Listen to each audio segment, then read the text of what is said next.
اوس بعض ویلي وکړه چې فصاحت فی المفرد کې صرف دا نه ده ضروري چې دا درې عیبه نه یو عیب کوم غرابت بل تنافر او بل یو تنافر یو غرابت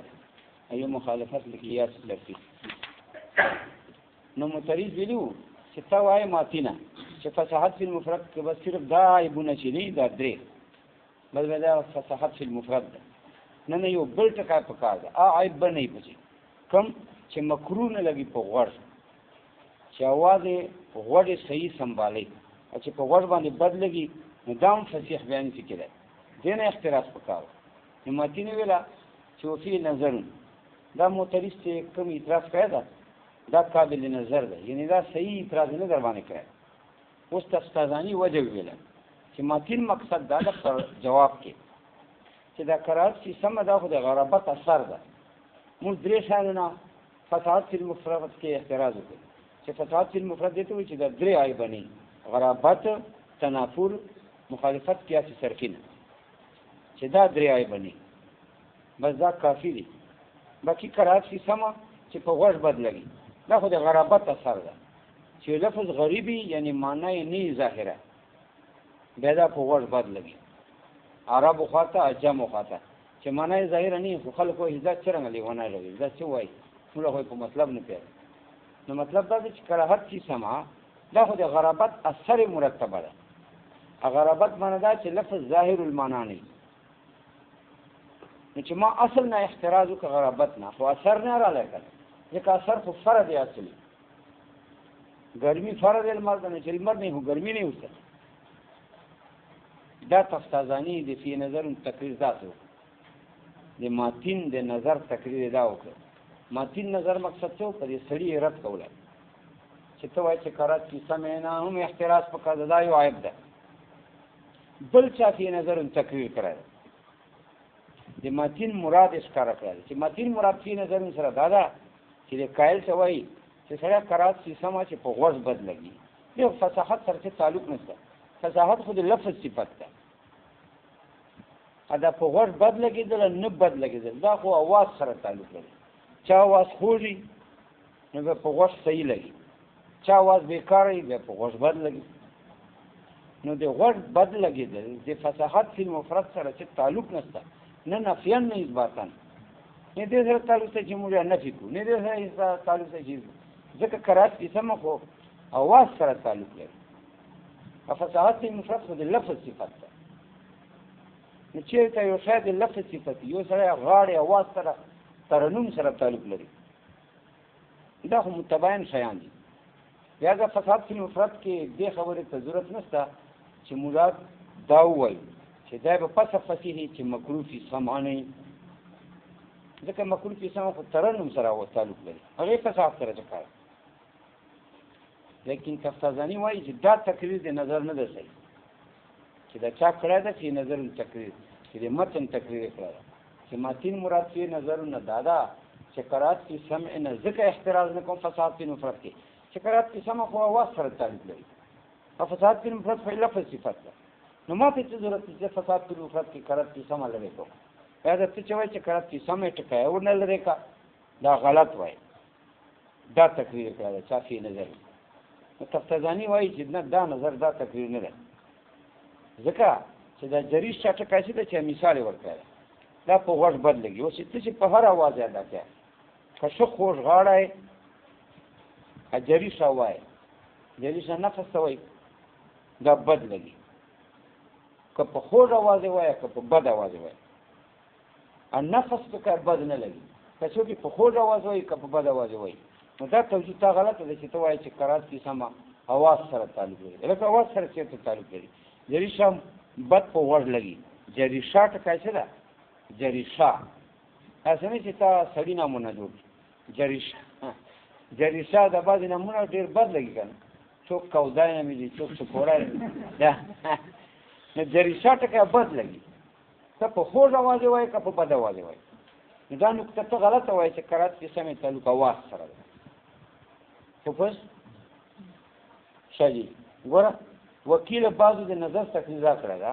لأن القراءة في سمع وعدم يرجعان إلى طيب النغم شاید نظر تقریر دا کړی چې ماتین دا فی نظر ویلی ده چې په دې قائل رد کړی دی چې قائل ویلی دي چې قرات فی سمع نه اختراف پکار نو فی نظر ماتین په دې رد وکړي چې نه ده پکار ولې نه پکار لأن القراءة ځکه قرات بدوالی په غوږ کې وعدم یا نه بدوالی په غوږ کې یرجعان الی طیب النغم دا راځي کېږي خوږې ترنم ته وعدم طیب نه خوږ ترنم ته خوږغاړي ته نه خوږغاړي ته لا اله نفس لفظ دا غیر لفظ صفات نه دي سره فساد فی المفرد خو لفظ صفت ده نو موږ قرات چې سمې سره فساد فی المفرد تعلق سره وفي نظر اوس تفتازنی وایي چې دا د نظر تکویف وکړي دا ټیک نه ده للکتب استقرار الجریشه که دا یقیني خبره ده چې د جریشه چې مثال موږ ویلو متن کې قرات فی سمې پره دا جریشه ټکه بد لګي چې معنی نفس ده دون نفس للکتب استقرار الجریشه یقیني خبره ده چې بد لګي په ور جریشه ټکه دون نفس نه لګي ما کت نظر یعنی نغم کت نظر خو روازینا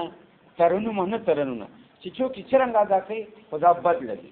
معلومه ده چې قرات کی سمې تعلق اواز سره نه ده تا چې کوم تکلیف ده دا غلط کړه اواز سره دې تعلق نه ده که چوکي خوږ وایي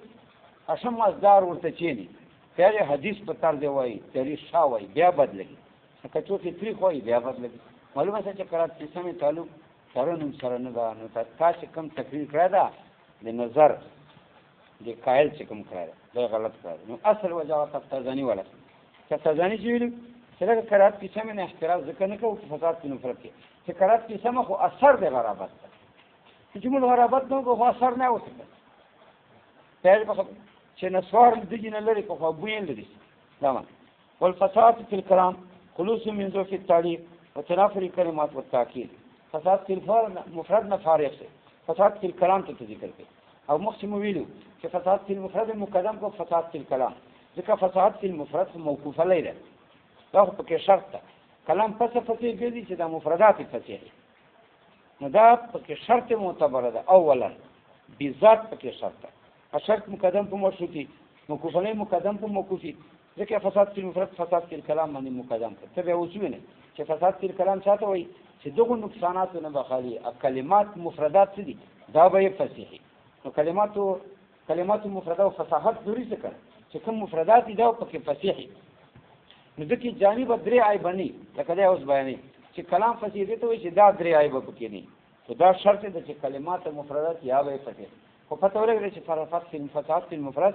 دا شرط لپاره فساد فی الکلام شرط مقدم په مشروطی ځکه فساد فی المفرد مقدم فساد فی الکلام اوس ذکر کوي اوس څه وایي والفساد في الكلام دا فصاحت کې شارع روباسره وفي الكلام متن داسله شارع ورسره روباسره فساد في الكلام اشاره دې ته کوي چې دا اصل جمله على الجمله ده مخکې فساد في المفرد والفساد في الكلام او فساد في الكلام نو فساد في الكلام جمله ده اصل ته مخکې فساد في المفرد جمله باندې فتح الجمله على الجمله ده ولا فتح الجمله على الجمله ده کوم جمله ته ضرورت ده افهام تفهیم سره تعلق لري فساد في المفرد فساد فی الکلام جمله بوای مفرد باندې ښکار نه کوي اوس فساد فی الکلام تعریف څه ده اوس په تعریف کې دا یو خلوص په معنا د نفي سره سلب سره ده دا نفي په چا داخله ده په دې داخله ده چې دا به خالی یعنی د کې به منتفی وي دا درې عیب په کې نه وي نه بیا هیئت کې وي چې ترکیب نحوی مشهور نه خلاف نه بیا ماده کې وي چې دا کلمات چې له مفردات چې دا متنافر هم مخکې ویلو کنه چې سیکلی په لسان ثقيل لګي او په دماغ ثقيل لګي بل دا چې تاکید نه بدا فساد فی الکلام خالی تاکید دا معنا چې دلالت علی المعنى یعنی چې دا د دلالت په کومه معنی مراد باندې هغه کې چې مشکلات نه مشکلات څه معنا چې ډېر واسطې نه پکې معنی او لفظ منځ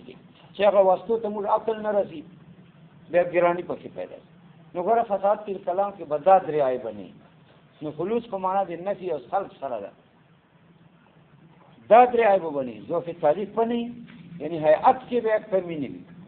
هيئت ترکیبی کې به کلمې کمی چې مشهور نحوی ترکیب نه خلاف ماده کې باندې عیب ماده کې به عیب نه ماده کې کوم کلماتو کې به تنافر نه یا کلمات ماده دي کنه دا خو اجزا دي په دوه ماده کې به تنافر نه یعنی درنه بني بل اداد چې تاکید وکړي نه یعنی دلالت علی المعنى کې به هم عیب نه هيئت کې عیب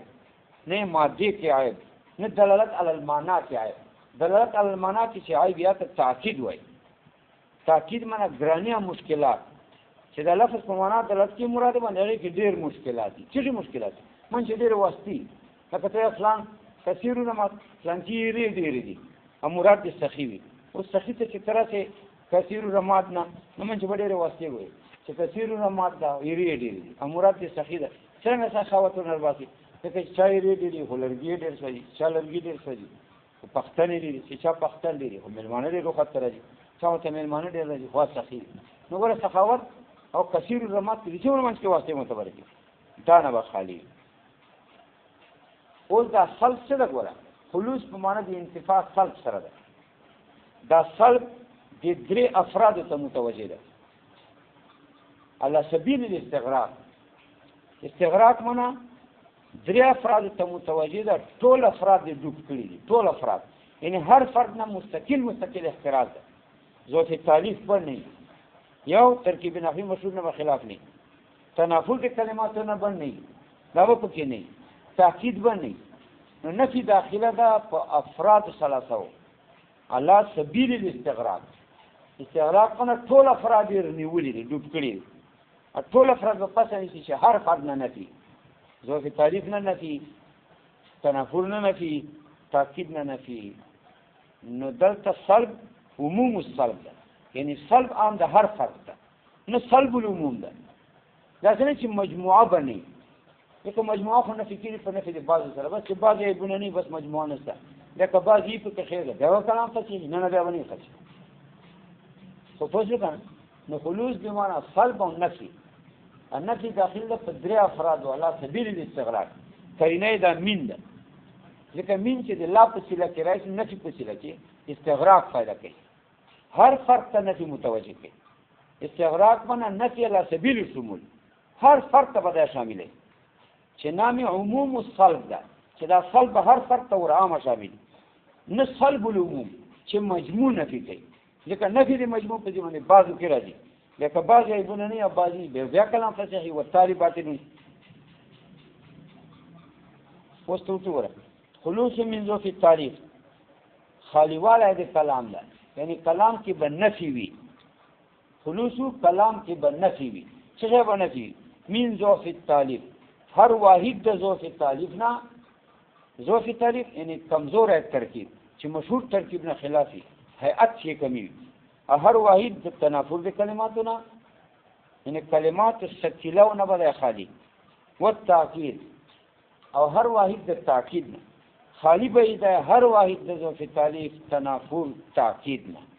هرونه بل خالی تاکید څه معنا ګرانی په دلالت المعنى کې ما فصاحتها دا نفي چې د درې عیبوي دا نفي په کلام کې چې د درې عیبوي دا په دې حال کې وي دا نفي په دې حال کې وي د درې عیبو ما فصاحتها چې دا کلمات په فصیحي نو نفي اول دا قید ورسته ده نفي په درې عیبونه په دې حال کې چې دا نفي په کلام کې د درې عیبونه دا نفي به مقید په دغه قید چې کلمات په فصیحي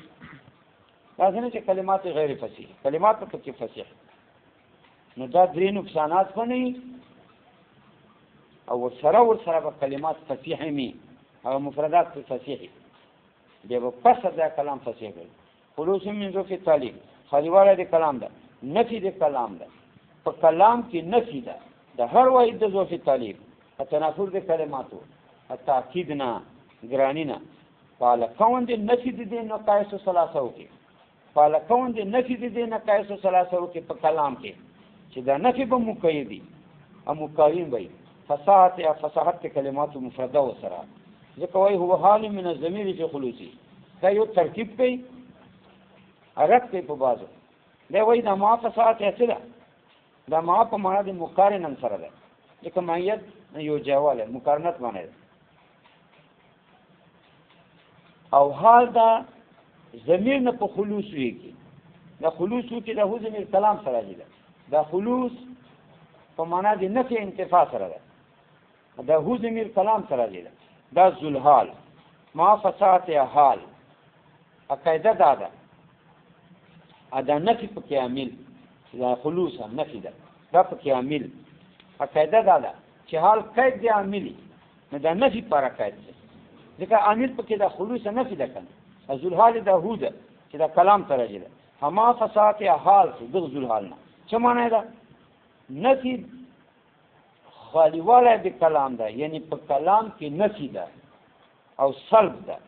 د هر واحد د ظرف تعلیق او تنافذ د کلمات او تاکید فعل کون د نفي د عیوب ثلاثه فعل کون د نفي د عیوب ثلاثه کې په کلام کې چې دا نفي به مقارن نه ما فسات یا فصاحت کلمات مفرده و سرا نو نفي اول سره کامل څه قید ثانیا ځکه حال قید دی عاملی نو دا قید فوریسته نو دا ما فسات یا قید فوریسته راځي دا نفي څه ده دا نفي مقدم اصلا مصدر ترجمه ټیک ده او دا سوال څه ما کوه چې لکه دا خو دا سوال وکړو چې ما فسات یا حال دې کو هو ضمیر نه هو ضمیر کلام ته راځي دا نو هو ضمیر ذوالحال ما فسات یا حال النفي په داخله سره چې خلوص نفي ده النفي چې داخله سي په مقید بالقید ته متوجي کیږي دغه په دا نفي د قید ته متوجي چې ما فسات هذا دا معنی دی چې خالی والا د کلام دا قال کون د کلام کې چې د فصیحي خالی والا چانه ده فصاحت کلماتونه ده چې کلمات فصیحونه خالی وذا کلام به فصیح او سړی دا خو دی دا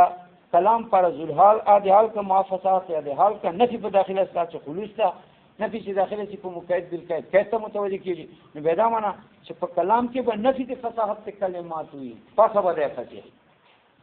چې بیا خو کلام چې خالی ان فصاحت الکلمات فصیح دا فصیح څه دا خو قلب المقصود ده مقصود خدا دا چې کلام په پس فصیح چې کلمات فصیح اوس کلمات فصیحونه ده خالص ځکه نفي په داخله سره جواب دا ده چې نه نفي نه داخل په مقید بالقید دا نفي مقدمه ده دا عامل ده دا هو ضمیر کلام سره چې دا ذوالحال ده اما فسات حال ده حال قید دی عاملی نو قید ورسته مقید مخصي نو دا نفي مخصي ده دا ما فسات ورسته قید رااله نو دا نفي مقید بالقید ده دا څنګه چې په مقید بالقید باندې نفي داخله ده حتی چې دا معنی شي چې فصاحت کلماتونه به خالی کلام یو فساد فصیح نه کلام به خالی دي درې عیبونه چې دا منځو کې تعریف تنافر کوي حال کون الكلام مقارنه مع فصاحت په دیال کې چې دا کلام به مقارني فصاحت کلمات سره او چې دا حال څه نو دا حال قید دی عاملی نو گویا کې دا نفي مقارنه سره د فصاحت کلمات سره دا مراد ده چې نفي به په کلام کې د درې عیبونه په حال کون د نفي د کلام کې چې د درې عیبونه خالی وي چې دا نفي د کلام د عیوب سره څونه به مقارنه وي فصاحت کلمات سره نو نفي په خپل مقایده سره په قید فصاحت کلمات دا څنګه چې مقید په فصاحت کلمات بل څوک ته نفي په داخله ده ورسته چې نفي داخل چې په مقید بالقید ته متوجي کیږي یو فصاحت کلمات لري کې به پس کلام فصیح نه دا غلطه معنا ده دا څنګه ده عامل په خلوص تکن دا خلوص په معنی نه چې دا عامل ده هو زمير ذوالحال اما فصاحت حال حال قید دی عاملی نو عامل مقصد خلوص دا قید ورسته ده نو نفي مقید بالقید دا معنی ده چې کلام کې چې نفي دی عیوب ثلاثه نه دا نفي په مقید په فصاحت کلمات دا څنګه چې فصاحت کلمات په کې نه وحال من الضمير في خلوصي ترکیب باندې څه څه پسې څنګه شاجي دا ترکیب ته وحال من الضمير في خلوصي دا ما فصاحت اثر دا حال د زمينه په خلوص وکي دا هو ضمیر ذوالحال دا کلام تراجه ده دا حال ده عامل په خلوص ده خلوص معنی نفي ده قاعده دا چې حال قید دی عاملی نو دا نفي په خپل مقایده ده پر قید فصاحت کلمات مراد دا ده چې نفي د په کلام کې د درې عیبونه په حال کون د نفي کې چې دا به مقایده په خپل په فصاحت کلمات تاسو چې دا نفي په فصاحت کلمات اوچته به نه مقید کې په فصاحت کلمات دا درې عیب باندې ادا وي پکې وحال من الضمير في خلوصي واحترز به المثل زيد نجرل وشعر مسترزر وانف مسرج وذا غره قيود احترازي باندې چې دا زید اجلل چې زید لوی ده، شعر مسترزر، ویښتان یې اوچت دي، ونف مسرد، پزه مسرد ده. دا کلام نه کنه، دا ووته ورنه، ځکه دې کې مفردات تصحیح نه دي کنه. ولې اجلل راله په دې کې مخالفت قیاسي صرفي ده، مسترزر راله په دې کې تنافر ده لکه تیر سي، مسرد راله په دې کې غرابت ده لکه تیر سي. نو دا کلام غیر فصیح ده، ځکه چې دا مفردات غیر فصیح دي. ځکه ویله وخت راځي وي په دې سره احتراز راله په دې فصاحت قید سره. ان مثل زید اجلل چې کلمات په فصیح نه، مثل د دفتر کې نه چې زید لوی ده، شعر مسترزر، ویښتان یې اوچت دي، ونف مسرد، ځکه دې کې دا کلمات غیر فصیح دي لکه چې تیر دي. وکیله هو حال من الکلمات. نو ګوره دا ترکیب یې وکړو او په بل سړي رد کوي، چا بل رنګه ترکیب کړی ده پا رد کوي. څرنګه رد کوي؟ داسې بعضې ویلي دي چې دا لاندې متن ته وګوره، دا ما فصاحت یا څه ده، واپس متن واړه، دا ما فصاحت یا دا کلماتو نه حال ده، دا ورسره نږدې چې د تنافر الکلمات، دا کلماتو نه حال ده، عامل پکې تنافر ده، او په دې باندې اوس خلوص داخل ده نفي. نو ګوره تنافر عامل دا مصدر څه کنه، کلمات فاعل ذوالحال ما فصاحت حال. نو کلمات ذوالحال ما فصاحت حال التنافر پکې عامل، ٹھیک شو، او په دې باندې خلوص داخل ده. اوس تا قاعده ویلې ده چې نه، نو دغه سړي داسې ترکیب کړی چې دا ما فصاحت څه ده، دا کلماتو نه حال ده، تنافر پکې عامل ده او خلوص په داخل ده. شالکه چې تنافر پکې عامل ده، دا کلمات ذوالحال دي، ما فصاحت حال دي. نو بیا خو دا ما فصاحت ورسره کلمات سره ذکر کول پکار او یو په کار خو وکړ، هغه چې په کار شي دا ما فصاحت یا کلمات سره ټاک ذکر کوي، دې لپاره چې حال ذوالحال سره مقارن وي او دا فصل په تاکید په اجنبي سره نه وي. خو خیر دا داسې فصل ده چې ډېر مضر نه ده، یعنې پته سړي ته لګي، ډېرې فاصلې نه دي، نو پته سړي ته لګي چې ما فصاحت یا کلماتو نه حال ده. اگر کم از کې فاصله دغه وي تاکید شو چې معنی څه ده، اوس داسې معنی ده چې خالیواله د کلام ده، یعنی کلام کې به نه ذوق تعلیف، نه به نفي په داخل، نه به په کلام کې ذوق تعلیف، تنافر د کلماتو، تاکید په هلکون د کلماتو کې چې فصیح وي دو تاسو ترجمه یې، نه به په کلام کې ذوق تعلیف، نه به په کلام کې تنافر د کلماتو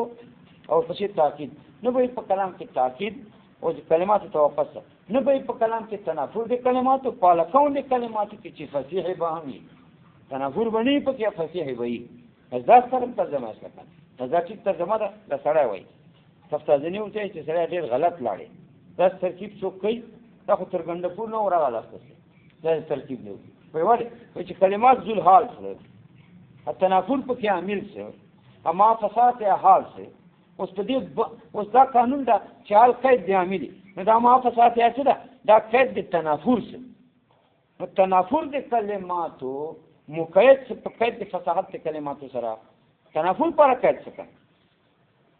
او اوس له پاسه نفي په داخله دي چې خلوص ده. نو نفي داخله ده په مقید بالقید، قاعده دا ده چې نفي داخلي په مقید بالقید قید ته متوجي، نو قید لري کې مقید ته څه نه وایي. اوس دا مطلب دی چې فقط په کلام چاته وایي چې خالی ذو فی تعریف نشا ایوا خالی تنافر د کلماتو نه، خو په لکون د کلماتو کې چې فصیحي، نو کلمات متنافرو کې چې کوم فصاحت ته د فصاحت نه بخالي، نو کلمات متنافره غیر فصیحه دا فصیح اسره، ځکه قانون دا چې نفي داخلي په مقید بالقید قید ته متوجي، مقید غروخ پته، نو مقید څوک څه خدا تنافر د کلماتو دا مقید قید څوک څه خو ما فصاحت یاسه په دې نفي داخله اصله، نو نفي قید ته متوجي ده چې فصاحت د کلمات ده. خدا ترجمه یې چې فصیح کلام ته وایي چې ذو فی تعریف نه خالی وا تنافر د کلماتو نه خالی، په لکون د کلماتو کې چې فصیح وي، یعنی کلمات متنافره فصاحت نه خالی، بیا به دا فصیح دا کلام. نو شا دا خو تا متنافر اخفص کلام تا چې کلمات متنافره پکې او فصاحت نه خالی آته د فصیح ویله، حالانکه تنافر سره خو غیر فصیح دی، حتی کلمات متنافره خالی عن الفصاحت چې فصاحت نه پکې په دغو کلماتو کې دو باندې تا حکم چې فصیح دا کلام فصیح تا، دا خو لازم چې نکیز المقصود، نکیز باندې حکم نکیز راځي چې چا کې فصاحت نشته ولې کلام دا کلمات غیر فصیح دي دغه باندې تا حکم دی فصیح حکم نو لازم څه حمل النقیض علی النقیض غیر فصیح ته فصیح ویلا والتالي باطل دی وجنه دا ترکیب غلط ده ترکیب هغه زور ده کوم چې هو ضمیر ذل حال ما فسات حال نفی پکې عامل ده ادا ما فسات نفی پر قید تاسو نه چې نفی داخل په مقید بالکید په خپل دا نفی مقید په دغه قید سره دا معنی دا خلوص نفی د په کلام کې د درې نه قایسونه پاله کون د نفی کې چې مقید به په فساد کې کلمات نو دا څنګه چې کنه نفی په مقید وارد ده نفی په خپل مقید د فساد کې کلمات اټاول ته نفی داخل په مقید بالکید ځکه ته ما فساد حال کلمات نه د تنافر عامل ده نو حال قید دی عامل کنه نو تنافر مقید ما فساد قید دا قید مقید په دې لپاره اوس نفی وارد ده چې خلوص ده او قاعده دا چې نفي مقید داخلي په مقید بالکید قید ته متوجه کیږي بیا خدامه کلمات متنافره چې فصاحت نه خالی دا کلام دی فصیح نو لازم څه حمل النقیض علی النقیض غیر فصیح ته دی فصیح وي دی وجه دا ترتیب غلط ده دی دا وکیل او حال من الكلمات اباځ وای دا کلمات نه حال ده وای شا امیر څوک تنافر ټچ دي ورسره کلمات دغه نه حال ده امیر څوک تنافر وشا تنافر عامل کلمات ذوالحال ما فسات حال ولو ذکروا بجنب ارمان کې د ترکیب شي دا وای ارمان چې ذکر کړی دا څه د ما فسات بجنب تفسیر د کلمات سره ټچ ویل د ما فسات لسلم من الفصل بين الحال والياء دا ترکیب محفوظ د فصل نه په معنی حال ذوالحال بل اجنبي په پردي سره چې تاکید ده دا تاکید من چې نه وراله ارمان چې دا څه خدای چې کړی نه دي خو ارمان مې دا پورا ځکه چې دومره ډېر فصلونه نه دي خو یو من چې یو ټکا پکې راغلی نو دا نه د معنی ترکیب نه دا مقصد ده ارمان خو داسې و چې داسې ورسره ویلی وی خو خیر نه ویلی بیا مستدرک لګي دي ترکیب ځکه ډېره فاصله نشته وفیه نظر تفتزاني وتایي چې دا ترکیب دی غلط ده ځکه تنافر عامل کلمات ذوالحال ما فسات حال حال قید دی عاملی نو تنافر پر دا ما فساد قید تنافر په مقید سره النفي خلوص په داخل سره نو دا معنی ده چې نفي به په کلام کې د تنافر د کلماتو نه پاله کون د کلماتو کې چې فصیح یعنی کلمات متنافره به فصاحت نه خالی پس وکړه کلام فصیح نه دا حمل الفصیح په غیر فصیح سره والتالي باطل لانه حينئذ يكون قيدا للتنافر فكدي وقت چیزی څه د ما فساد قید لپاره التنافر ځکه دا عامل ده لا للخلوص خلوص فرنسه ويلزم ان يكون الكلام المستمل ادينا دا ترجمه ورودي چې لازمي ده دینه دا ان يكون الكلام المستمل چې کوم کلام مستمل په تنافر د کلمات غیر فصیحه او فصیح انداز فصیح دي چې کوم کلام مستمل په کلمات متنافره او غیر فصیحه کلمات متنافری اده خالص فصاحتنا دا څه معنی کوي چې کلام چې مستمل په کلمات متنافره او غیر فصیحه ولې چې فصاحت ته د قید نفي چا سره راځي فصاحت ته نو کلمات متنافره غیر فصیحه چې په کلام کې بس زاد فصیح شي يكون الكلام المستمل چې کلام چې مستمل دي په تنافر د کلمات غیر فصیحه فصیح انداز فصیح شي لانه یذ کولی ځکه دا باندې ترکیب ساده کړه ځکه ترکیب د څه کړه ده خالی به تنافر د کلماتنا په حال کون د کلماتو کې چې فصیح و دغه عبارت ده چې خالی تنافر د کلماتنا حال کون د کلماتو کې چې فصیح دغه خالی واله په دغه دي صادق ده چې کوم کلام کې کلمات متنافره غیر فصیح دا د فصیح شي لانه یذ کولی چې صادقی په د باندې په چا باندې صادقی کلام چې په کلمات متنافره غیر فصیح په دا صادقی چې په صادقی چې انه خالص دا خالی ده کنه ان تنافر الكلمات تنافر الكلماتنا على كونها فصيحه فدي دا کلمات فصیح فهم کې قانون ته اشاره شرکت دا کوم ترجمه وروتله دا قانون ده کنه چې نه په داخلي په مقید بالقید کته متوجي دا خلوص نتیبه د فصاحت کلمات ته متوجي تنافر ته بني متوجي دا معنی دی چې کلمات متنافره غیر فصیحه بس دا فصیح دي ولا شك انه حمل النقيض على النقيض فالزوف وسط ذکر کوي ذوف التالیف نو ګوره فصاحت په کلام کې درې عیب کېدای شي کله به هيئت کې عیبي هيئت چې د ترکیب بیا ټیک نه مشهور قانون نحوی به خلاف ترکیبي اگر که بعضو مذهبي لکه فتح ابن جني جمهور به دا ترتیب نه خوښوي، نو دا هیئت کې نقصاني، دا عیب به پکې نه چې دې ته ذوق تالیف وایي، یعنی صحیح ترکیب نه چې صحیح ترکیب نه مشهور ترکیب نه خلاف دا نقص پکې نه. یو بل دا ده چې په دې کې به تنافر د کلماتو نه، تنافر د کلماتو چې معنا یعنی دا ماده کې به عیب نه، دا کلام چې کومه ماده ده د اجزا چې کلمات دي دې کې به عیب نه، یعنی دا ماده به متنافر نه د کلماتو ولا متنافره چې معنا چې ثقيلي په ژبه او په دماغ درنه بوج راځي دا به پکې نه. بل دا چې دلالت علی المعنى دې کې به عیب نه چې تاکید ده چې ډېر مشکلات جمهور معنی ته نه رسو دا درې عیبونه بیان چې دا درې عیب باندې اوس منځ کې معترض وایي چې لکه دا درې عیب باندې دا عیبونه خو نه پیژنې نو چې تعریف څه معنا تنفذ کلمات څه معنا دا چې دا تاکید څه معنا اوس دا یو څه ته بیانې فزوف زوف تعریف څه معنا ده پیدا معنا ده چې دا کلام کوم ترکیبی کنه فعل فاعل مبتدا خبر اسم دی نه خبر فلان فلان دا په قانون نحوی مشهور خلافی دې ته زوف تعریف وایي چې مشهور قانون نحوی خلافی اگر که بعضو مذهبی لکه مرید سره د ازمار قبل ذکر دا مثال ازمار قبل ذکر یعنی دا ضمیر څه ده دا قبل ذکر المرجع دا قبلیت کی ضمیر مرجع نه مخشي دا قبلیت پر تامین ده دا قبلیت کله لفظن یعنی دا ضمیر لفظن مقدم یو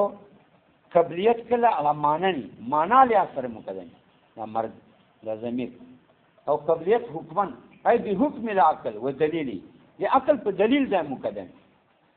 ضمیر قبلی یعنی ضمیر مرجع نه مخشي دا قبلیت لفظن ہوئی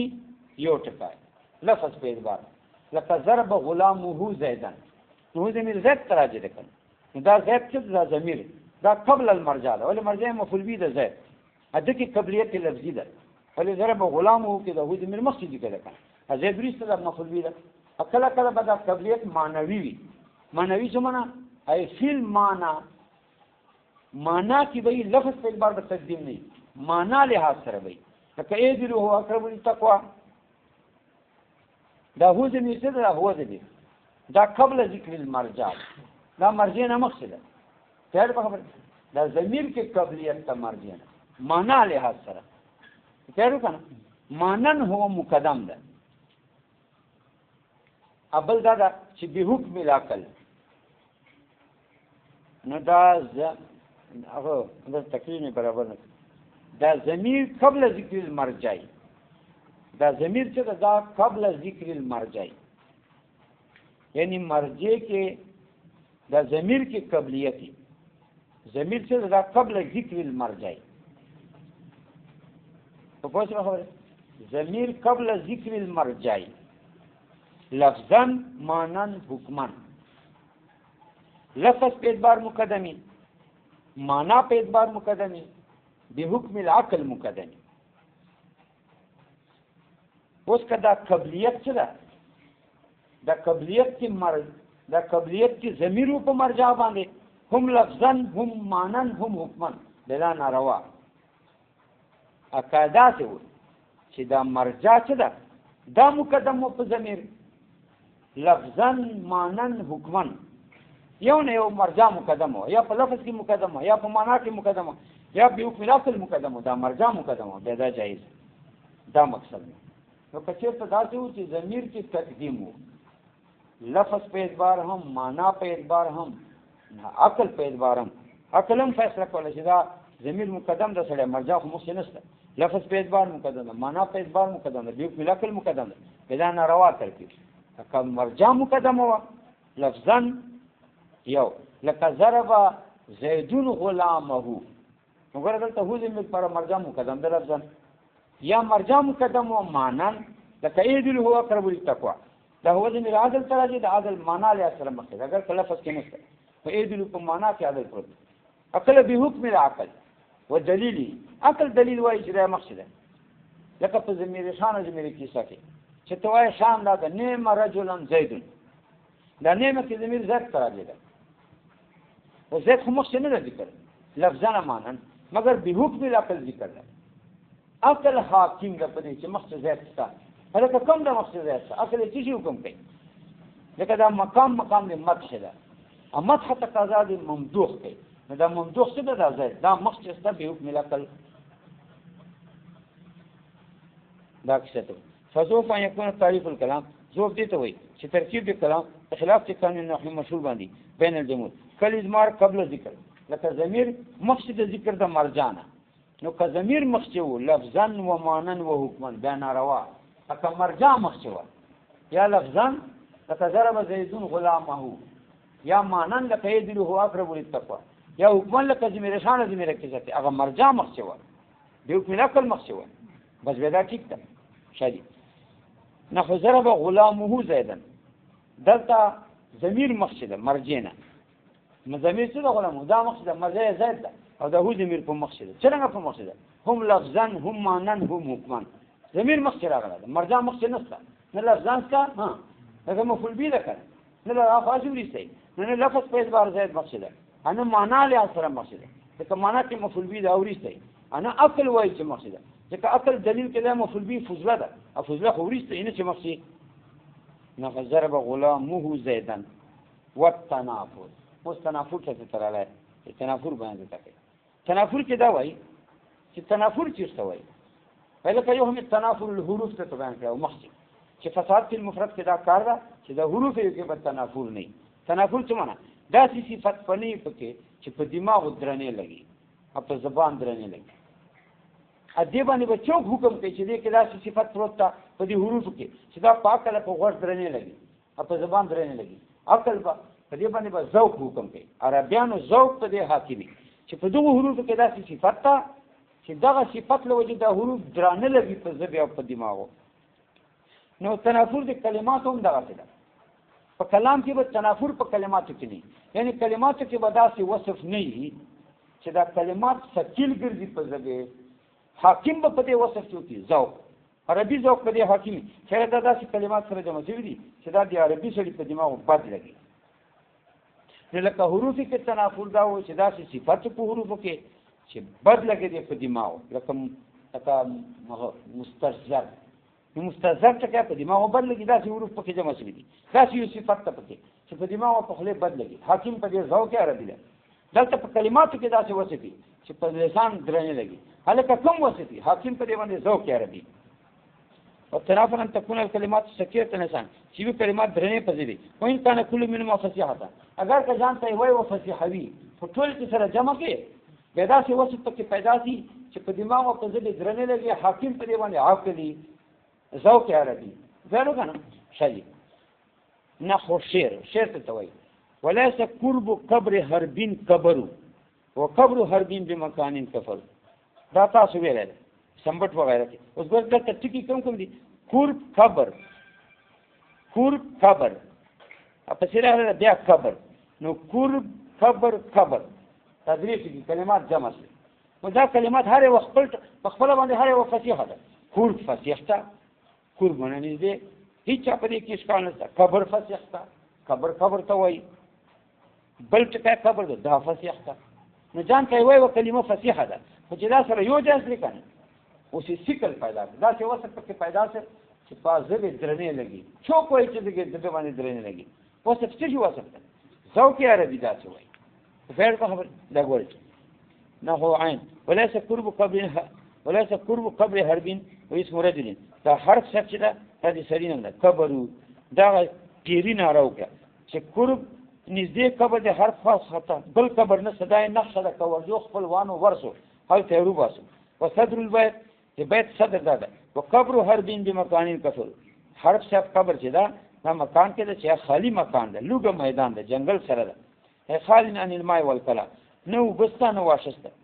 ذکر فی عذاب المخلوقات عذاب المخلوقات کتاب کې دا خبره کړې ده چې ان من الجن نوعا پیرانو کې و نوع ده یقال له الهاتف د پیران ډیر انواع وای څوک پیښو کې سړی پوري پیاز راس پیښو کې دا شکلونه بدلې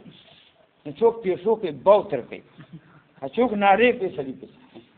په خبره مختلفي څوک جن پیښې ډېرې جوړي همار جوړي پیښې جوړي مار جوړي دا مار جوړ سره اته چې جنگ ته تیرو او پاس جنگ ډېر روانو ملګری ود بدري نو لارې چې مار میلاو شو نو دی ولګېد حرف شه دا مار یې مړ کړ خو پیرا و